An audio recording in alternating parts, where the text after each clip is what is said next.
તો ભારતીય જનતા પાર્ટીની રાહુલ ગાંધી સામે કાર્યવાહીની માંગ. રાહુલ ગાંધી સામે ભાજપે પ્રિવિલેજ નોટિસ આપી છે. કન્ટેમ્પ્ટ ઓફ હાઉસ અંતર્ગત કાર્યવાહી કરવા માંગ. ભાજપના સાંસદે સ્પીકર ઓમ બિરલાને પત્ર લખ્યો.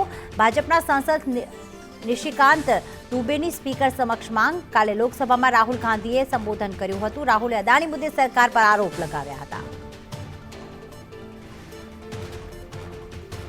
अजय यादव दिल्ली थी जुड़ाई गया है. अजय, जिस प्रकार से माहिती मिल रही है कि राष्ट्रपति के अभिभाषण का जवाब पीएम दे सकते हैं और इस तरफ राहुल गांधी के सामने कार्यवाही की मांग की बीजेपी मांग कर रहा है, क्या दोनों समाचार में अपडेट मिल रहे हैं अभी तक?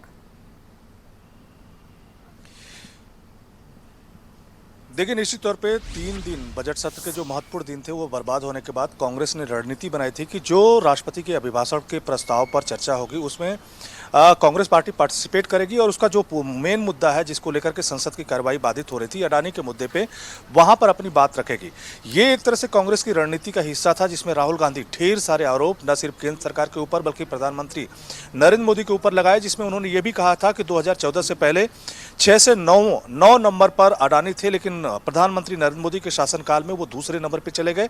ये कैसे गए, ये सवाल पूछे गए.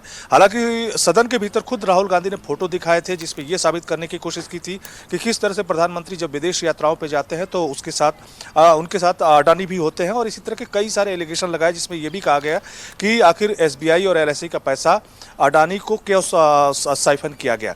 तो ऐसे ढेर सारे सवाल थे जिसको लेकर के निशिकांत दुबे या कह सकते हैं कानून मंत्री किरण रिजिजू की तरफ से सवाल उठाए गए थे. और निशिकांत दुबे ने तो यहां तक कह दिया कि जो भी आरोप राहुल गांधी की तरफ से लगाया जा रहा है अगर वो सही साबित कर दें तो अपनी संसद सदस्यता है उससे इस्तीफा दे दूंगा. तो इसी को लेकर के प्रिविलेज नोटिस भी दिया गया है और ये भारतीय जनता पार्टी की तरफ से कहा जा रहा है कि ये फॉल्स एक तरह से एलिगेशन लगाए गए हैं.